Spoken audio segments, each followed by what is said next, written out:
slide 8, you will see the division between the oldest camps in this story. There's a camp called the rational camp and a camp called empirical camp. Okay. The rationalist camp, they posit that knowledge is generated by the mind.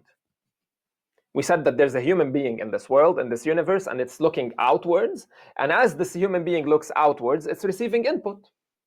And so the knowledge, the body of knowledge that it makes, it's its own product. It's the product of the mind. It's the action of the mind on the matter.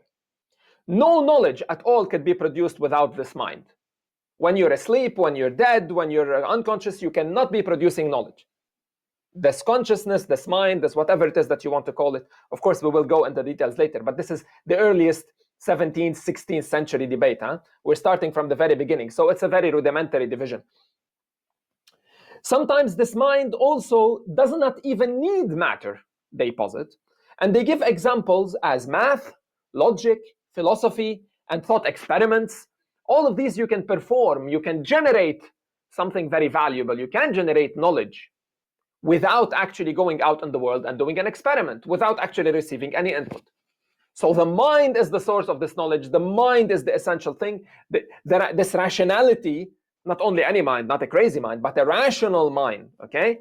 And so they call themselves the rationalists.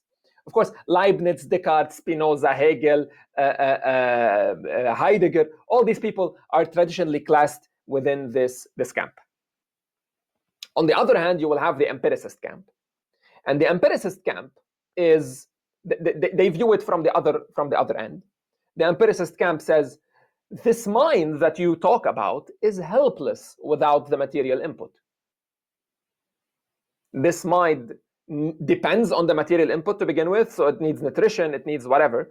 And if you want to go back to the 17th century, when they knew they needed nutrition, but there was this dualist mentality amongst most people. So they believe that there's a soul, there's a mind, and then there's the body. So they are separated. Today, not anymore. Most people are not dualists, or at least most scientists. But so if you go back to their outlook a little bit, it makes a lot more sense to say, oh, matter is the most essential thing. Your mind is out here. Without the experimenting, without the empirical input from the matter, you cannot generate any useful knowledge. So empirical experience is the only way to discover the truth. Your mind is flawed. It plays tricks on you. You see things that don't exist. You hallucinate. Sometimes you think that you heard the noise and you didn't hear it, etc., etc. So all these things, we cannot rely on our minds. Our minds are very nice, very beautiful, but we cannot rely on our minds. We got it double check and triple check with the matter itself.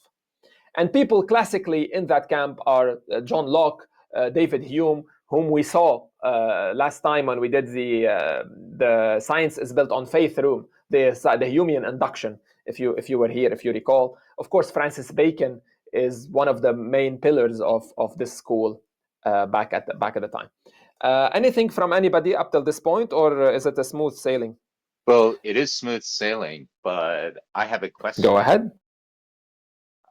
Regarding the last sentence that you have under empiricists, that our minds are not reliable. I'm not sure if I agree with that sentence, because the rationalists are not completely devoid of empirical experience, but their empirical experience is what they have gathered through their senses.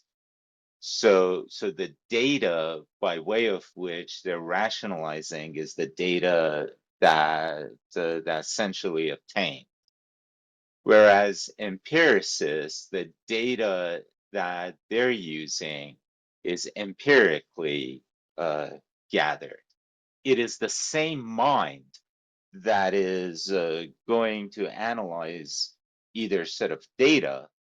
So what I would say with respect to empiricists, what's not reliable is the gathering of data as opposed to our minds. Our minds are the same. However, you get the information, how you get the information, then I would say is different between empiricists and rationalists. What do you say to that?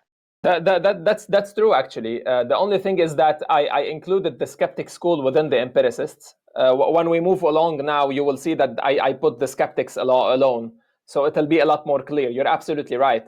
But it'll be a lot more clear. And because skeptics are kind of empiricists, but they deny the validity of this our access, let's say, to the empirical input.